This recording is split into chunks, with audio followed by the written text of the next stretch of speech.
So that's the reason we're not quizzing. And I didn't get a lot of questions on it, but I'm gonna ask you this, how many actually took a look at that homework and attempted it? I looked at it. All right, if you tried it, you realize one single thing that's confusing, it's how to get the minimum and maximum for multiple antennas, right? Because it depends on both the spacing and it depends on the phase difference, right? And actually beam steering is done by that. Now, before I get down that road, I was hoping to have a few more people today, but since it is recorded, I guess it'll be fine. Did everybody get the project that I gave? Now, I'm not used to this. I have added 4 regular points on your raw score out of 40. So if you made a 30, you actually made a 34, okay? This assignment that I gave can get an additional 4 points added onto that. Y'all follow me? So if you made a 30 and you get the 4 points added, you have 34. And if you do well on the project, you could have 38 out of 40. Now, I rarely do these kind of things. As a matter of fact, I don't think I've ever done that kind of thing. But I'm going to do it for a lot of reasons. And one thing I'm going to ask you to do, please, from here on out, do the assignments in a timely fashion. Don't get behind, don't cram, and if you have questions, hit me up. I'll be happy to answer them. I would like to give you one MATLAB project or Octave project. You can use Octave, it's a free version of MATLAB in my opinion. I don't want you to do Python on this one because it gets a little too confusing. That will be down the road, okay? However, if you want to check the MATLAB box by doing that on this assignment I've given you, then feel free to do it. Now let me explain the assignment. First, where did it come from? It came from the accreditation agency, ABET. This class has to be accredited. Y'all follow me on this? I don't make those rules, they do.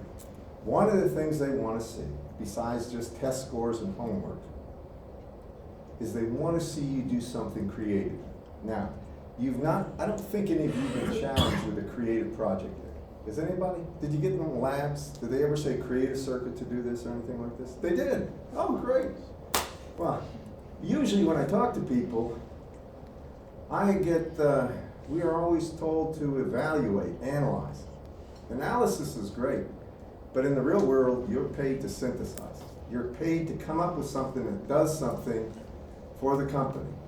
You're not usually, there is, take that back. Sometimes you're paid to evaluate functional things, but usually it's analysis where you're synthesizing something. So, there were several examples given. Adele Bashir, Dr. Bashir provided some of those, Dr. Wentworth has, and I just want to tell you my own personal thoughts. If I was sitting where you are, and I was given this assignment, I would think of something first of interest to me, and I'm going to give you something that you can take. One person can take, not the whole class. And that you talk to me about it and get the okay before you start, because I don't want everybody to do the same thing. It has to be different. So, back some time ago, I lived about 2 miles from campus. And my internet pricing as well as service was kind of spotty. It would jump around. I think it was Charter at that time, then I tried a lot. Anyway, the particular place I was at, I was unsatisfied. But I knew Auburn had a Wi-Fi service, and because I'm a professor, I can get a fairly high speed version of that. So it's wireless, right? Y'all know that, right? But what's the real problem with the wireless server on campus is it can't reach off campus, right? The reason is the signal strength, the footprint, first of all, is mainly in this area. The second thing is the signal strength falls off very rapidly as you go farther away. But I'm an electrical engineer and I know something about antennas and gain. So I didn't do this. Now, probably a few other people did, but I didn't for other reasons, mainly ethical reasons. I probably can get in trouble for this. Anyway, what you can do is make an antenna with enormous amounts of gain.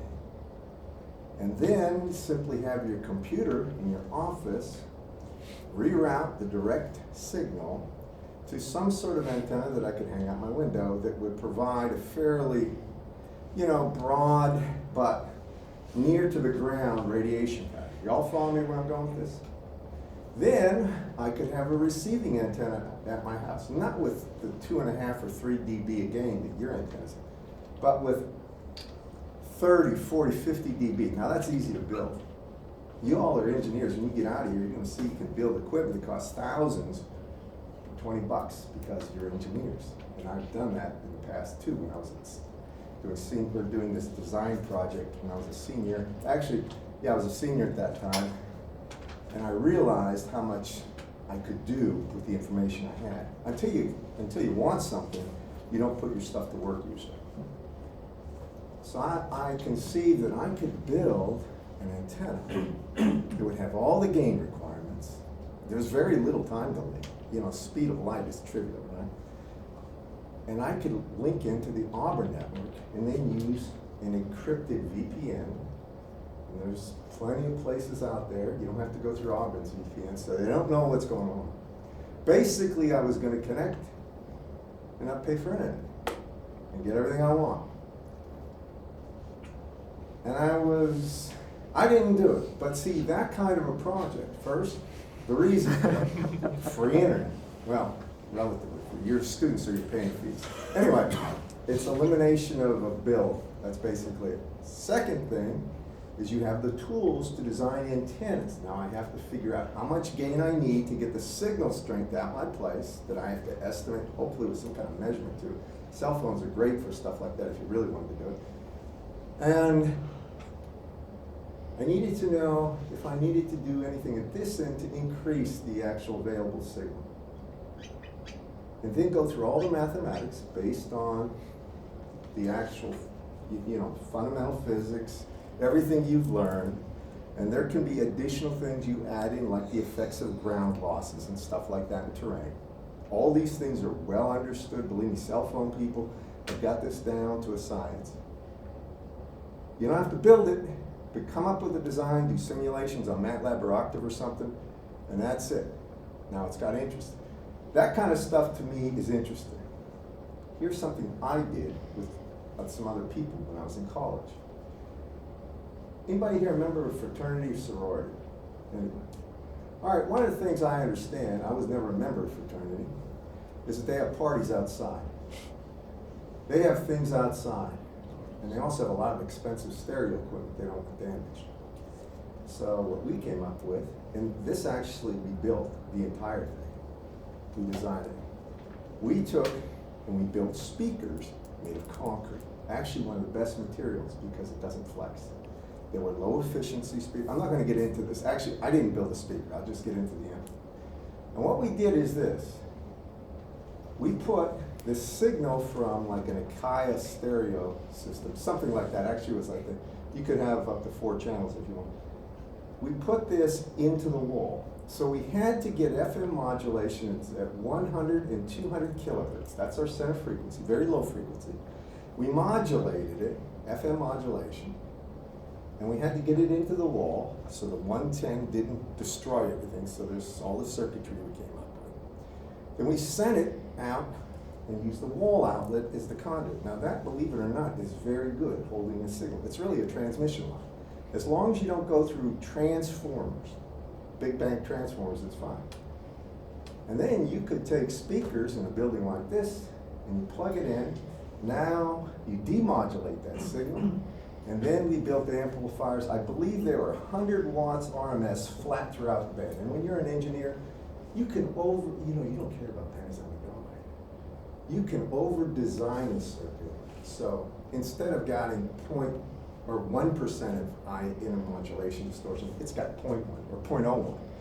And we over designed the crap out of it. It sounded better than the $5,000 amplifiers, linear amps you could buy.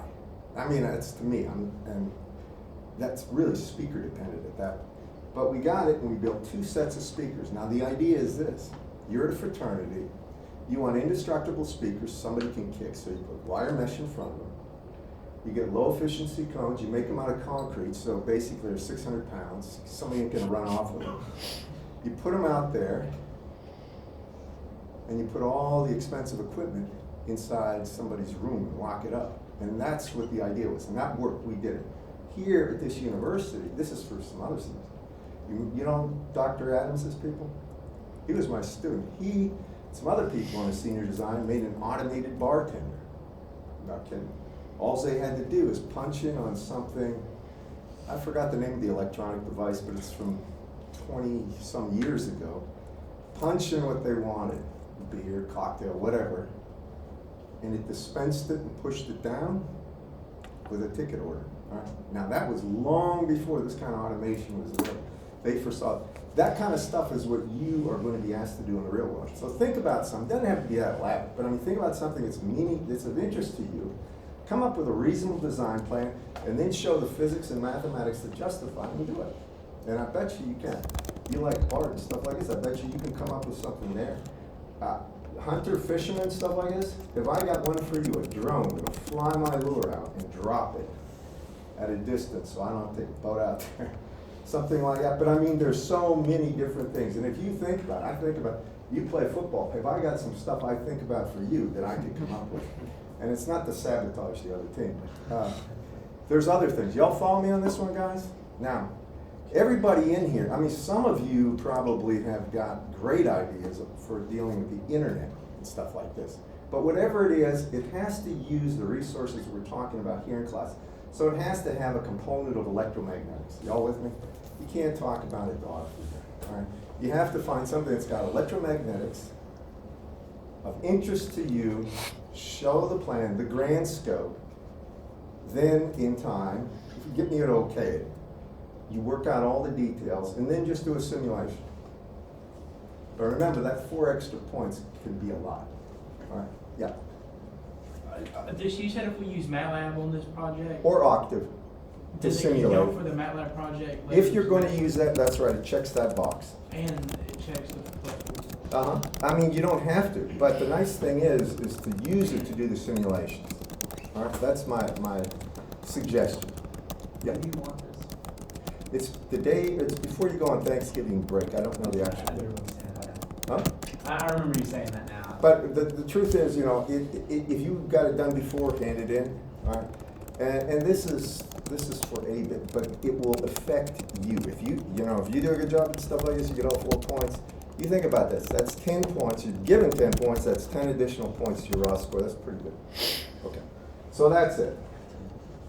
Please, I hope other people hear that. What I want to do today is go through the antenna.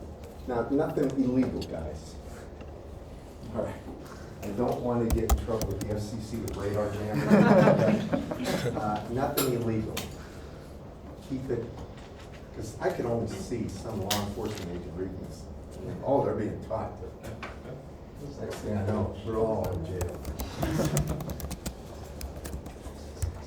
And I tell you, I kid about that, but it's not funny because people don't know how to take jokes that don't understand this stuff. They think I'm showing them how to destroy them. All right, here we're going to go with I'm going to show you about antenna patterns. Now, everybody knows the element has a pattern, right? And everybody knows the array factor has a pattern. And when they're multiplied together, you get the total. Are you with me? So let me go through first the array factor and how to get that. Now remember, the way this works is we have an antenna, we have an array of antennas.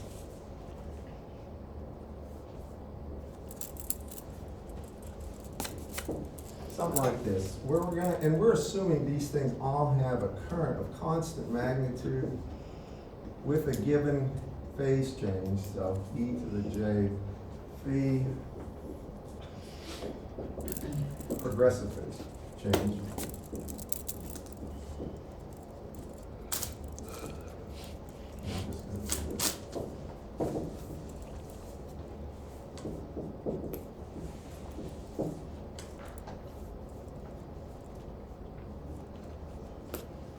And the spacing is the same, right?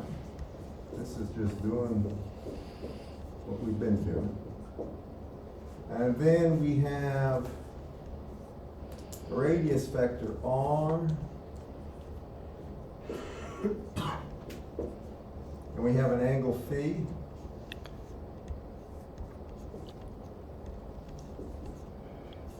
And we find out from this, if we just assume isotropic sources, we get something called an antenna factor that will be a function of that angle phi for this.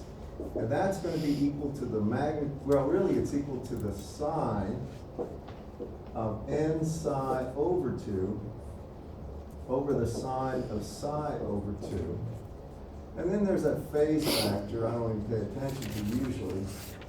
I'll put it over here. It's e to the j n minus 1 over 2 times psi. And that's just phase. Right there. And actually it's a minus, but it doesn't matter. Now that's the antenna factor. Now the first thing I want to talk to you about is the only thing you really care about with this is the magnitude. This phase term you can forget about. So what we really look at is the magnitude of the antenna factor, which is equal to simply magnitude of sine of n psi over 2 over the sine of psi over 2. And here, psi itself is beta d cosine phi. This you're going to have to know. Plus the phase difference, alpha. Y'all with me, class? Yeah. Is what's in the parentheses, is that a psi or a phi? Here or here? This is n psi over 2, and this is just psi over 2. I'm sorry if it wasn't clear. And this is what psi is. All right? Now, beta and d, beta is 2 pi over lambda. D is usually in wavelengths, so the lambdas always cancel. You all okay with this, class? Yeah. Like, can you work on a problem using these equations? What? Can you work on a problem using? Yeah, these I'm equations? about to, but I want to talk about this first before I do a problem. I want to make sure you understand all the aspects of this. Now, I put this up here where I'm about to. So when we look at this right here, this is really the electric field pattern. You all follow me? If I squared that, I would get the power pattern, the normalized power pattern in a sense. Do y'all follow me on that? Square field is power in terms of its proportionality. So we need to investigate this. And if I take a look at this versus psi, and here it's going to be magnitude of sine n psi over 2 over sine of psi over 2 on the vertical axis versus psi. What this function looks like is about a sinc function for n large. Even if n isn't large, I'm going to show you the characteristics. The first characteristic is the maximum. Now, if you look at this and plotted it, you would see an apparent maximum occurs right here. But we can't evaluate this at psi equals 0. This would be the origin 0. Because then you would get the sine of 0 over 0, which is undefined. You all with me? It's 0 over 0. So what you have to use is L'Hopital's rule. You all remember L'Hopital? So you have to take, to find the maximum, you take the derivative with respect to psi of that function.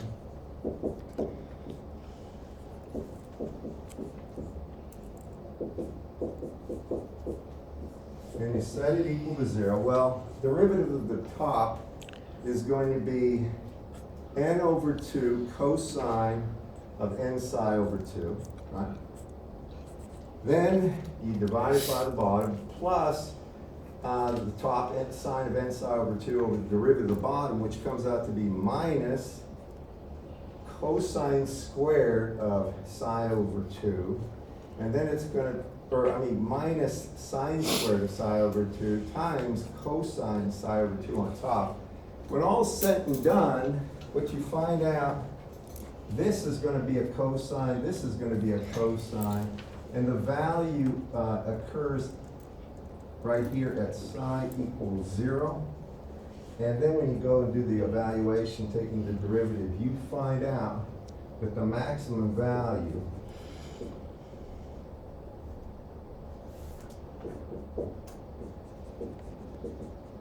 is actually going to be simply n. Now you can take a derivative and you can see it's going to be n psi comes out in front, and then you get cosine of n sine over 2. In the bottom, when you take the derivative, like with L'Hopital, you take the derivative of the top function. Might have said something wrong. With respect to psi, divided by the derivative of the bottom function,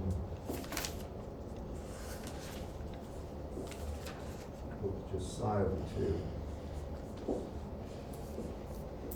With respect to psi. And this comes down to n over 2 cosine n sine over 2 over just 1/2 cosine of psi over 2. But you evaluate it at 0 when psi is 0. That's 1, that's 1. You get n over 2 divided by 1/2 is just n. So that's the maximum right here. This is important to know. The maximum this has, the electric field enhancement, is n. So the number of elements will increase the maximum value of the E field by n. Remember that. Now the first 0, this is called first 0. You always look at the top one. Don't worry about the bottom one. It changes slowly. This is just like a sinc function. You all remember a sinc function was sine x over x? How did you find out where the sinc function was 0? You looked at the sine function, didn't you? The sine x over x, you looked at just sine x. Where is sine x 0? What value of x? Well, it starts at 0, right? But that's a relative maximum. Then you go up at 90 degrees, it's a maximum, right? Then you keep going, and at 180 or at pi, it's a 0, isn't it, class? So what you do is set n psi over 2 equal to pi, and get it. I'll do it here. N psi, now this is to get the first 0, equal pi. It's actually going to be pi, right? It's a plus or minus pi. And you see the first 0 is going to be at what? 2 pi over n. That would be the first 0. Correct, class, or null? They call it a null. Agree, class? That's here. So this is going to be, call it a null, at n, or 2 pi over n, pardon me.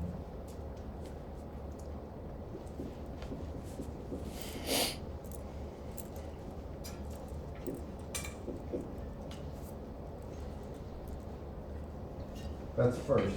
How do we get the second null? Anybody? Well, think about it. When I just think of just the sine of n psi over 2, just think about sine itself. When I have the sine of an angle equal to 0, that's true at phi equals 0, right? It's true at phi equal plus or minus pi, right? What's next? Right, plus or minus 2 pi, and plus or minus n pi. Y'all follow me on that, class? And that's how you get the zeros, or the nulls in a pattern. Usually you worry about the first null, maybe the second null occasionally, but the first null is the big one. Because this will be the main beam. It always is, it's the maximum value. So it comes off here and it will do this. And I don't get into, I'm not worried about too much more of this.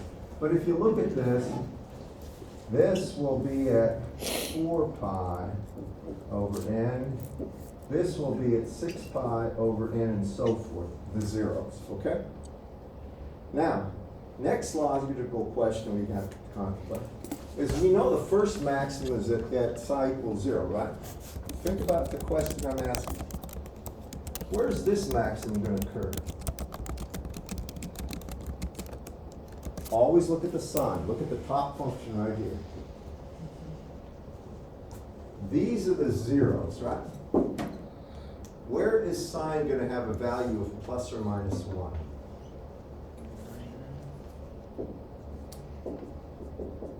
Maximum, in other words. Well, how about at pi over 2? You all agree with that? 90 degrees? What's the next one?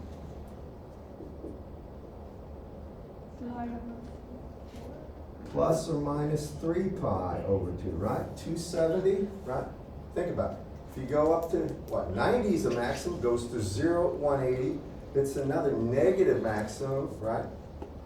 At 270 and back to 0, then the next one, you can see the progression, right? So this is really, this number here is going to be 1 plus 2n divided by 2. Okay? So those are the maximums. So this maximum is going to be at what? Here, the maximum, put it up here.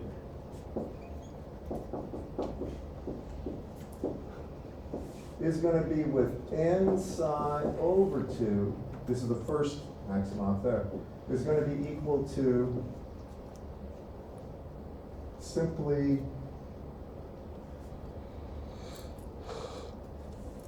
well, this is pi, isn't it? I mean, we did this, the first 0 was plus or minus pi, correct? Beyond that, it would be 3 halves pi, correct, class? So we have plus or minus 3 halves pi. And if you look at that,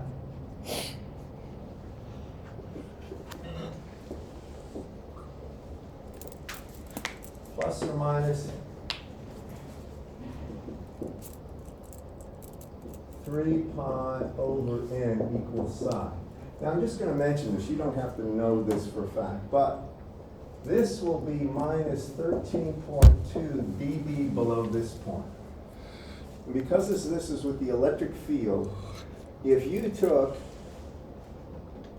20 times the log of the value of the antenna factor here, it will be 13.2 dB below the value of the antenna factor here. You all follow me on this, class? It's actually, I say 2, you're going to see this slightly different, but it's about 13.2 to 13.56 dB below. Somewhere in there, and I can only tell you that the reasons for the difference, I can't really talk about here, but I do in the radar class. And I mean, this is mathematically, this should be exact, but I'm just going to tell you, you'll see it listed differently in different books. But it's about 13.2 to 13.56 dB less than that maximum, okay? And just remember that this is the trend. It's less and less, but that's the big maximum. This is the main beam of the antenna. Now, the next thing to do, that's with psi, right? Doesn't tell you anything about the actual angle here, does it? Y'all follow me? It's important to see that. Now, just for the first null, right here I want to talk about where the first null is. We can get the second null too. But take a look at this for a second. This is 2 pi over n, right? That's what where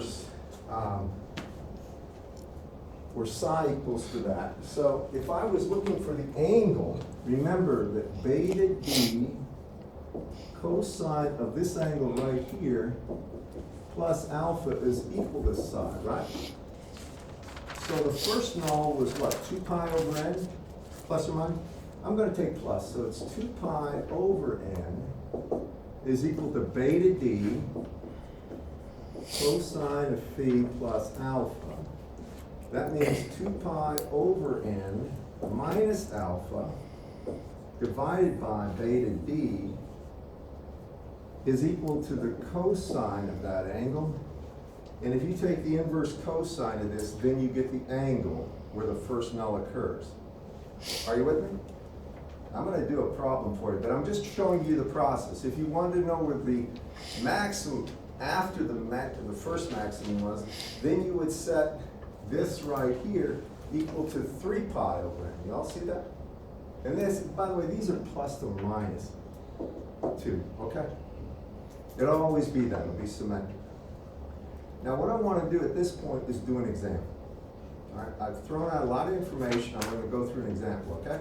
I put some of this stuff up online on OneNote, but I don't think anybody really had a chance to absorb all of it. So I'm going to do the first problem, and we're going to go through it, okay? Where do you get beta in that phi equation? What? In the phi equation in the middle right, where do you get beta from? To your right here, the phi equation. That's psi. Beta? Oh, psi. I'm sorry. Yeah, I meant psi. The beta. Where does that where does that come from? Beta is equal to 2 pi over lambda. Mm-hmm. And then D will be in wavelengths, lambda over 2, say. So the wavelengths cancel. You have 2 pi over 2 is pi. Okay, so that was just given to us in that formula, though. You didn't get it from the graph there to your left. This? No. Oh, this, okay. This formula came, were you at the last class? Yes. You remember where I took and I showed you how this thing was developed from that infinite sum?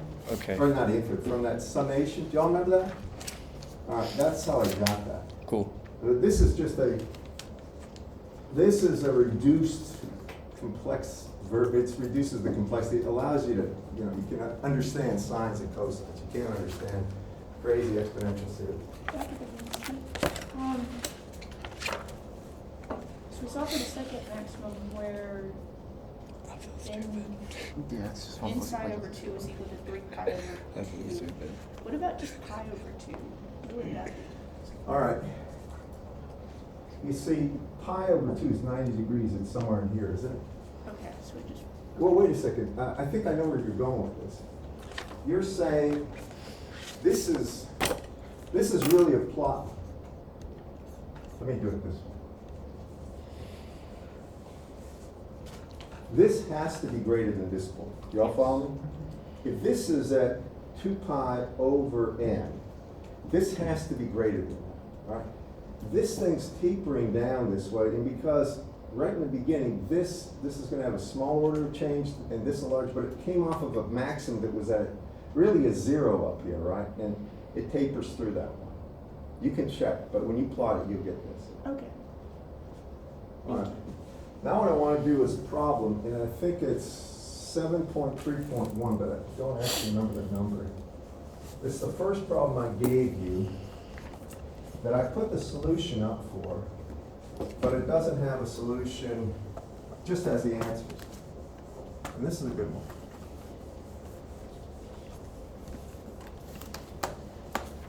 By the way, this weekend, since this is a Friday class and there's no quiz, is there any games of interest? The Ole Miss game and LSU game is going to be pretty good. Okay, so that's the SEC. How about nationally? Anything else? Michigan, Ohio State is not playing. Isn't it Michigan State No, they play next week. next week? Just one. Yeah. Tennessee, Alabama. Yeah, Tennessee, Alabama will be singing Rocky Top, Where man. is that? Is that this week? Yeah, you can look that up all you want. It ain't going nowhere. I'm sorry, I just can't get excited about that. They're retiring one of the Manning's jerseys though at Ole Miss, so that's what the big deal is there.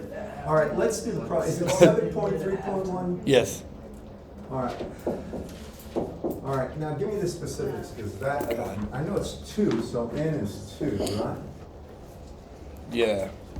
All right, and they show what's going on here, but let me just tell you this.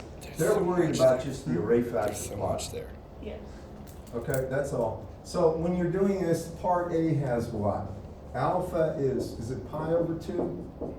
Yeah, 90 and degrees. B is equal to, or is it, say again? It's 90 degrees, so yeah, pi over 2. Pi over 2 or 90 degrees. I always do these in radians. And D is, Lambda naught over 2. all right, so it's spaced a half wavelength.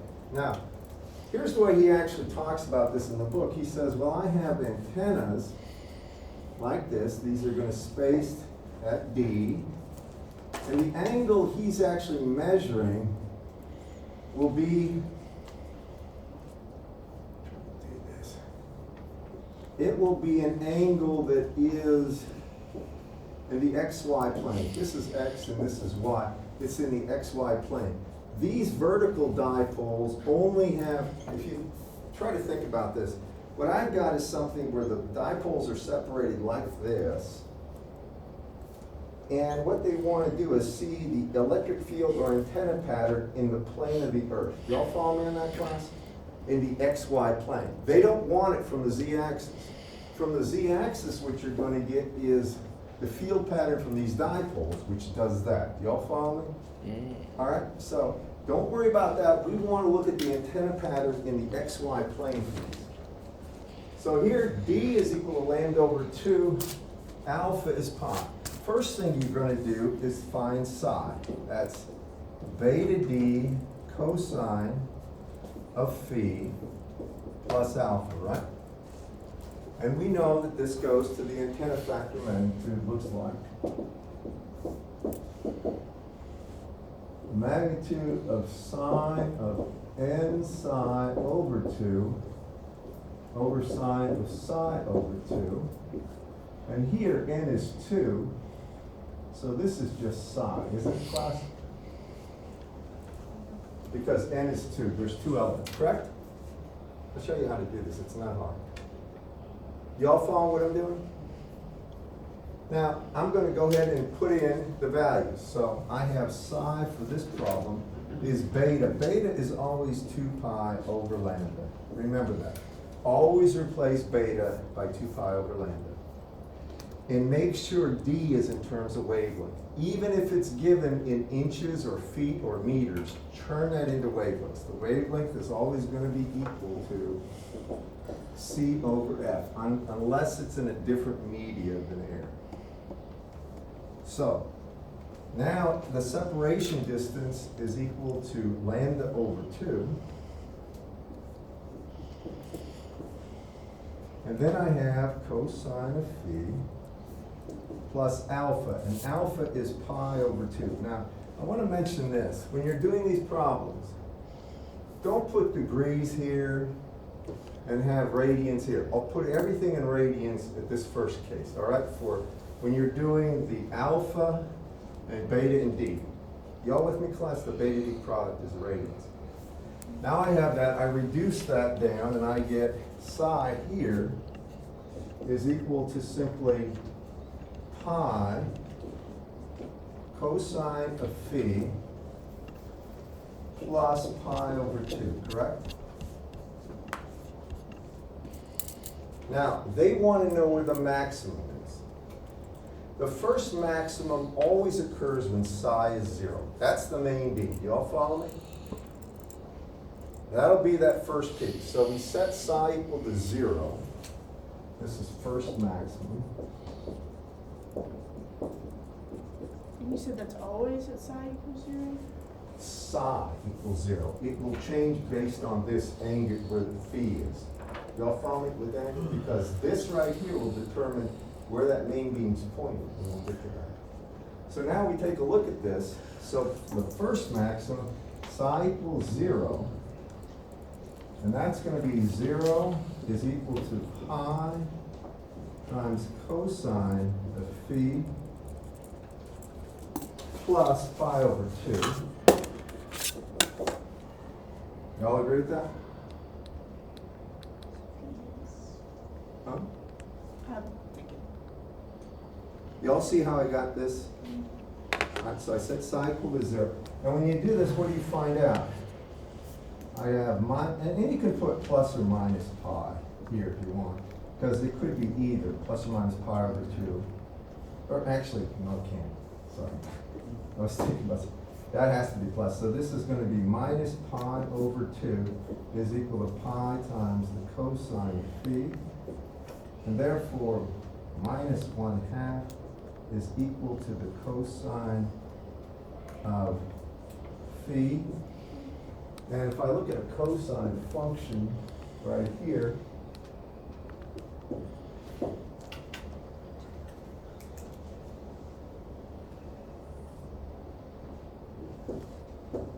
that's 60 degrees, that's 90 degrees, and that's 120 degrees, isn't it, class?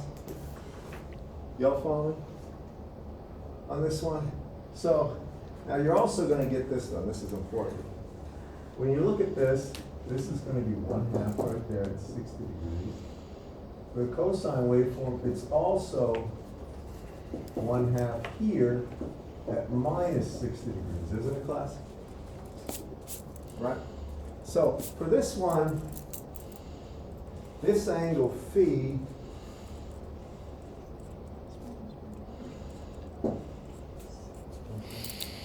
is going to be 120 degrees.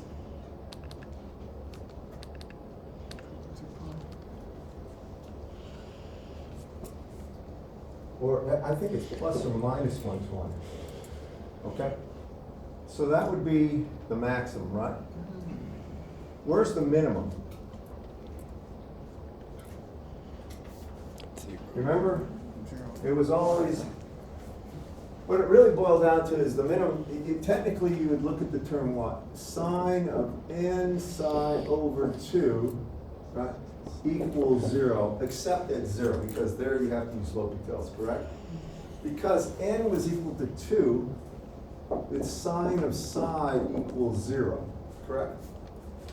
When is psi equals 0, other than psi is 0? Pi, right? Plus or minus pi, isn't it? Think about it. Goes from 0 at pi over 2, or at 90 it's 1, right? And then at 180 it's back to 0, isn't it, class? So it's at plus or minus pi. So now I can say that for the zeros, or nulls, he uses nulls, I like nulls.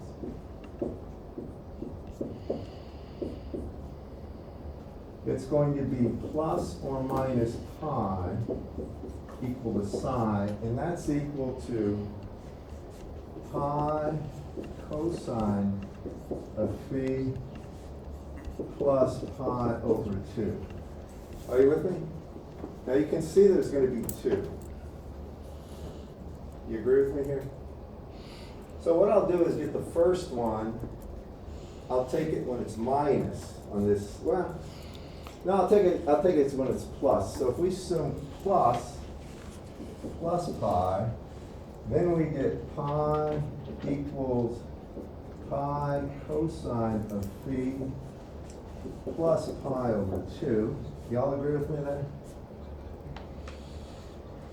Then I'll divide by pi.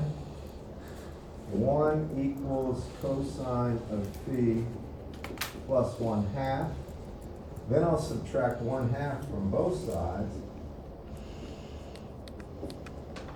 And that means that phi would be 60 degrees, wouldn't it? Inverse cosine of 1/2 is 60, correct?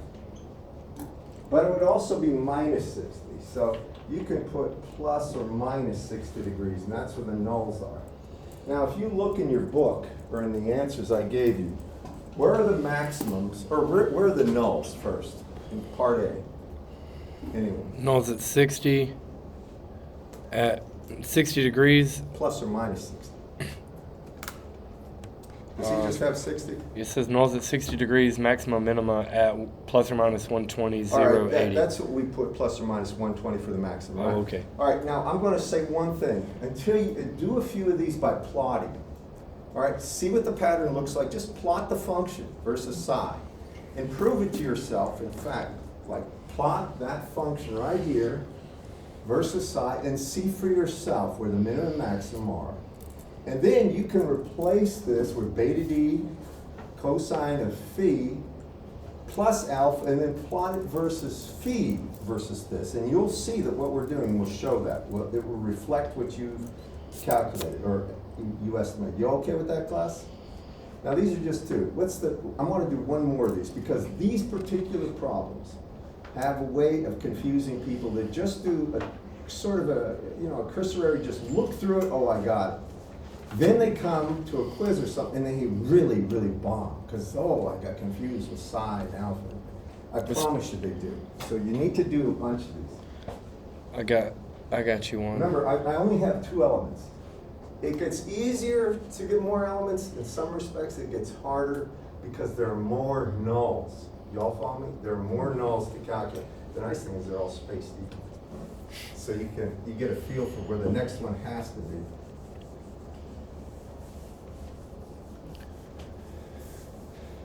The same exact setup, no it isn't.